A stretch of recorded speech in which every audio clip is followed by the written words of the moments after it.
बार बार bulletin देखने वाले सभी दर्शकों को चंद्रमोहन कल्ला का नमस्कार। राम राम ने खमा गणिसा। पूर्व मुख्यमंत्री वसुंधरा राजे की अपने जन्मदिन से शुरू हो रही धार्मिक यात्रा देवी दर्शन पर अब सियासत गरमाने लगी है। भारतीय जनता पार्टी और कांग्रेस के नेताओं के बीच इस यात्रा को लेकर सियासी वार पलटवार शुरू हो गया है, जबकि भारतीय जनता पार्टी के भीतर ही इस धार्मिक यात्रा को लेकर के अनेक तरह की चर्चाएं छिड़ गई है और कई बड़े नेता इस यात्रा को लेकर के वसुंधरा राजे पर अंगुली उठाने लगे हैं। भाजपा नेता और उपनेता प्रतिपक्ष राजेंद्र राठौर ने कहा है कि वे राजे की धार्मिक यात्रा में शामिल नहीं होंगे। उन्होंने कहा, देव दर्शन हमारी संस्कृति है, हम सब लोग देव देवताओं के दर्शन करते हैं। ये यात्रा राजे की निजी कार्यक्रम है और किसी भी व्यक्ति को अपने निजी कार्यक्रम करने का पूरा हक है।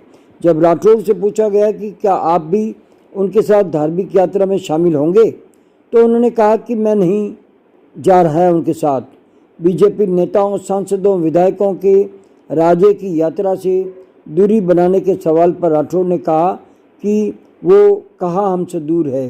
ये सवाल कहाँ से पैदा हो गया?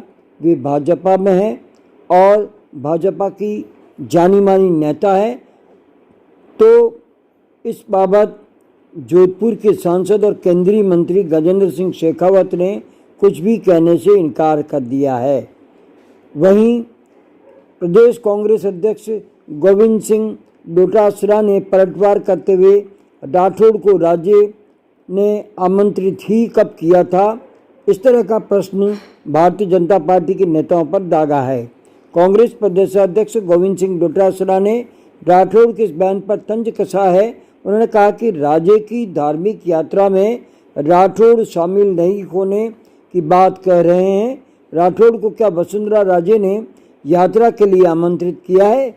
वे पहले इसका स्पष्टीकरण दे। ये भारतीय जनता पार्टी का अंदरूनी मामला है। हालांकि अब चाहे वसुंधरा धार्मिक यात्रा करे या जेपी नड्डा आए, कुछ नहीं होने वाला। भारतीय जनता पार्टी राजस्थान में आपसी खींचतान के चलते ही सतीश पूनिया को भी बीजेपी आलाकमान ने तलब कर लिया है। उधर गहलोत सरकार के मंत्री बीडी कल्ला ने कहा है कि इंदिरा गांधी ने अपनी मौत से 2 दिन पहले गुप्त रुद्राभिषेक करवाया था।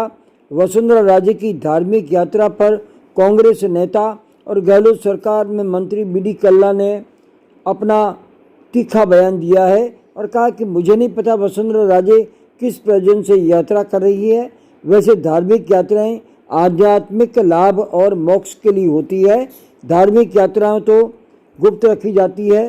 पूर्व प्रधानमंत्री इंदिरा गांधी ने राजस्थान में ही माउंट आबू में 1984 में उनके गुजरने से 2 महीने पहले गुप्त रूप से रुद्राभिषेक किया था।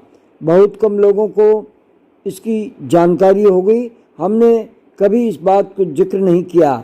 इंदिरा गांधी ने भी उसे गुप्त रखा था। निर्दलीय विधायक सैम लोढ़ा ने कहा है कि यह पहली बार है कि वसुंधरा चुनाव से पहले ही सक्रिय हो गई है। इससे पहले कि 2 चुनाव में वह हार के बाद दिखती ही नहीं थी।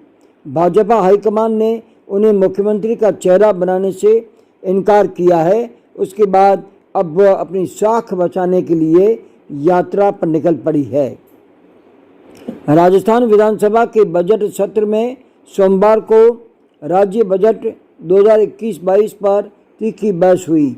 सदन में शून्यकाल शुरू होते ही बीजेपी विधायक वासु देवनानी और विधानसभा अध्यक्ष डॉक्टर सीपी जोशी में बहस हो गई। इससे नाराज स्पीकर ने देवनानी को सदन से 1 दिन के लिए बाहर निकाल दिया है।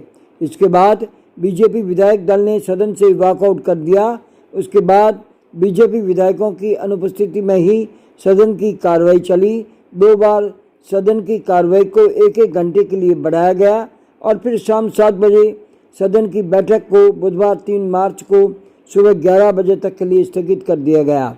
देवनानी ने बोलना बंद नहीं किया और फिर विधानसभा में शून्यकाल शुरू होते ही वासु देवनानी बोलने लगे। उन्होंने राजस्थान यूनिवर्सिटी के बाहर धरना दे रहे एबीवीपी छात्रों पर हमले का मामला उठाया, लेकिन स्पीकर से बोलने की अनुमति के बिना ही बोलने पर देवनानी को रोका गया तो उन्होंने जमकर के नारेबाजी की और इस बीच देवनानी को विधानसभा से बाहर निकाल दिया गया है। इसके साथ ही हमारा आज का ये समाचार बुलेटिन यहीं समाप्त होता है। अगले समाचार बुलेटिन के साथ फिर हाजिर होंगे, तब तक के लिए हमें आज्ञा दीजिए। जय हिंद।